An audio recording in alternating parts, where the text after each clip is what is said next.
And as we just heard from Paula, the violence in Venezuela's streets is certainly taking a toll. And it's not just on the protesters who are getting hurt. The paramedics trying to care for the wounded are also getting injured. Our Rafael Roma has this exclusive report. I do want to warn you, though, that some of the images are graphic. He suffered multiple wounds, several shots from a pellet gun to the right leg and a burning contusion to the left buttock. He's not a protester. The 23-year-old is a Blue Cross paramedic who says members of Venezuela's National Guard shot at him point-blank range. According to the Blue Cross, this image shows the moment when the paramedic, who asked not to be identified, was shot. He says he was riding the motorcycle Blue Cross paramedics use for quick access to victims when he was shot, first on the right side and then on the left. The Blue Cross is a group of civilian volunteers, including doctors and medical students, who for the last 2 years have gone to protest with the purpose of helping the wounded. They say it's the first time they're attacked by the National Guard.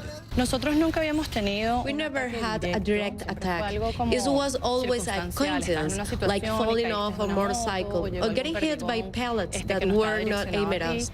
But since Tuesday, we have seen a different attitude towards our paramedics. According to Gallego, who also rides a motorcycle to help wounded protesters, 5 Blue Cross paramedics were injured as they were at the scene of a violent protest Wednesday. They were shot at point-blank range, she says. One of those injured was Salvador Salazar, a 23-year-old dentistry student who says he was hit by a tear gas canister in his lower left buttock. They shot me with the tear gas canister at point-blank range, which caused the injury I have in my left buttock. So when they got there, you had your Blue Cross helmet, you had your uniform. Was it clear to them that you were not one of the protesters? Yes, in fact, we identify ourselves in several forms.